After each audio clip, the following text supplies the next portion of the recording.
Wasn't supposed to do it for many years were tariffs. Like a top 40 disc jockey, Donald Trump played all the hits at the State of the Union. He demonized immigrants, lied about the state of the economy, chastised the Supreme Court over tariffs, and called Democrats crazy. As evidence of his magnificence, he of course touted the stock market. Not once, but 3 times. Epstein? Nada. But healthcare? Solved. Drug prices? Best in the world. He mocked affordability, called Mamdani a communist, and lied about election fraud. But there's one word that was completely absent from his economic picture. One concept that should be front and center in any honest accounting of where the risks to this economy actually live. And that word is deregulation. See, while the Donald was taking victory laps about the stock market, his administration has been dismantling the guardrails that were put in place the last time Wall Street blew up the economy. So today, we're going to talk about the most important economic story that went completely unsaid in his entire speech and in any of the responses to it. I'm Max from UNFTR with a Midas Touch exclusive.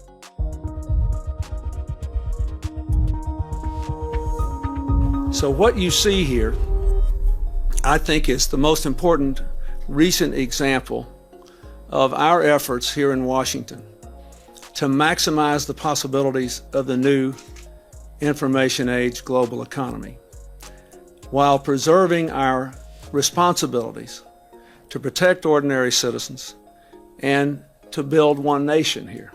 Okay, to understand where we are today, we do have to go back a little bit. In the waning days of the Clinton administration, Congress passed a piece of legislation that would change everything. It was called the Gramm-Leach-Bliley Act.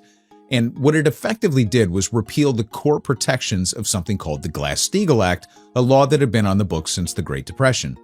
Now, Glass-Steagall's whole purpose was pretty simple, but it was profound. Keep consumer banking completely separate from investment banking. Keep the place where regular people put their paychecks and their savings away from Wall Street's casino. Now, those guardrails had protected us for more than 6 decades. Gramm-Leach-Bliley, though, put the nail in the coffin of that protection. But to be clear, the cap had been loosened under prior administrations, most notably Reagan, but even Jimmy Carter to a degree, because the United States was shifting from a manufacturing powerhouse to the financial capital of the world. We've talked about this before, about going from manufacturing to services to financialization, 3 great phases of ultimately what becomes the decline of empire. Anyway, after Gramm-Leach-Bliley, banks almost immediately started using massive leverage on increasingly sophisticated but deeply misunderstood financial products called derivatives. And the biggest, sexiest, most dangerous one of them all was, of course, the mortgage-backed security. You take thousands of home mortgages, bundle them up into enormous loan packages, slice them into little tranches, and sell those to investors around the world over and over and over again.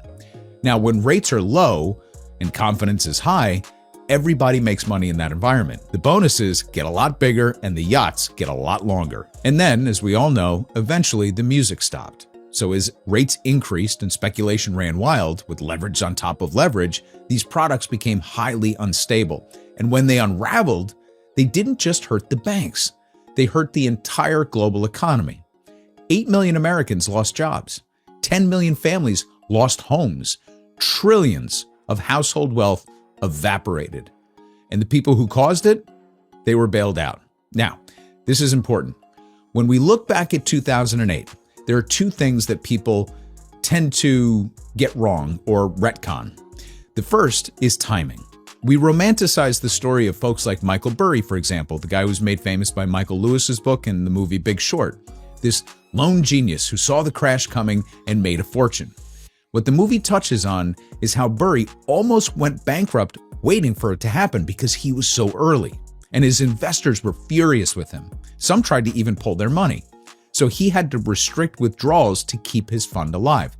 The point is, when you're early, identifying a massive structural problem in leveraged financial markets, being right isn't enough. You have to survive long enough to be proven right. Because big financial products like this take a long time to unwind. The stress builds kind of slowly and then catastrophically all at once. So the second lesson about 2008 is what we did after. In the wake of 2008, we put regulations in place to prevent a repeat performance.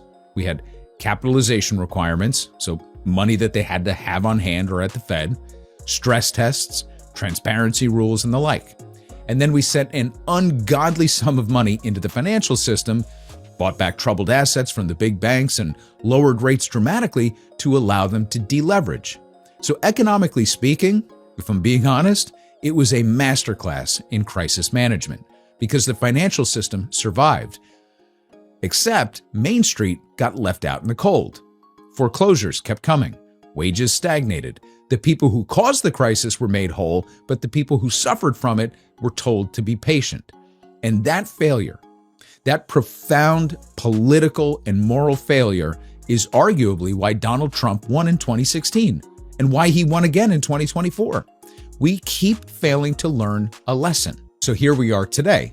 Now, there's a new thing that Wall Street titans and some financial observers and now even some mainstream pundits have begun to whisper about, and that is the shadow banking system or the burgeoning crisis in private credit. Investors and economists are warning about a piece of the financial system that could pose a risk, potentially similar in ways to the housing crash that preceded the financial crisis in 2008.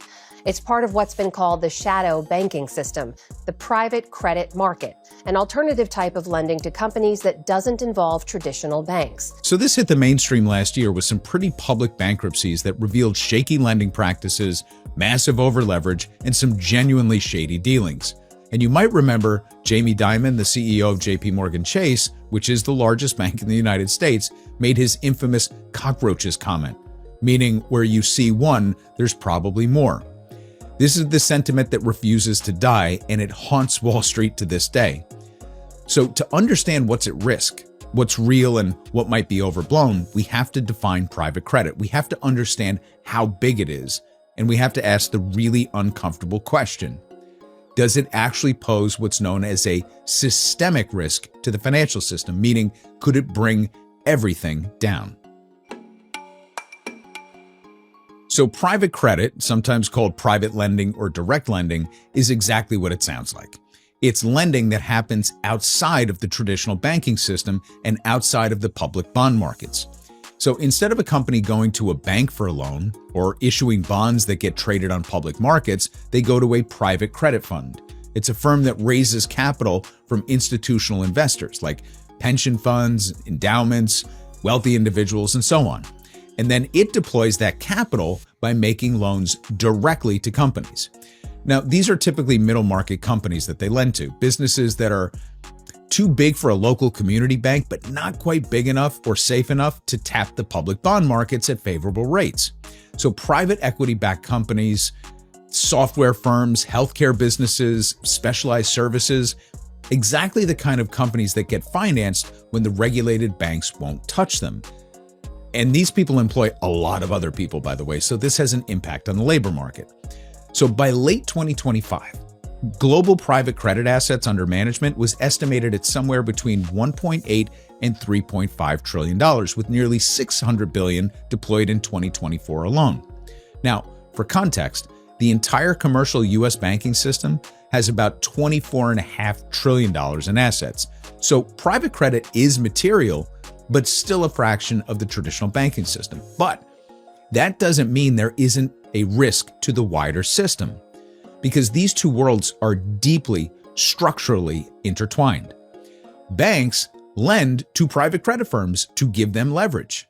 So banks invest in private credit funds equity. Banks co-lend alongside private credit funds in what are called club deals, and it's growing faster than any other category of bank lending. So that's important.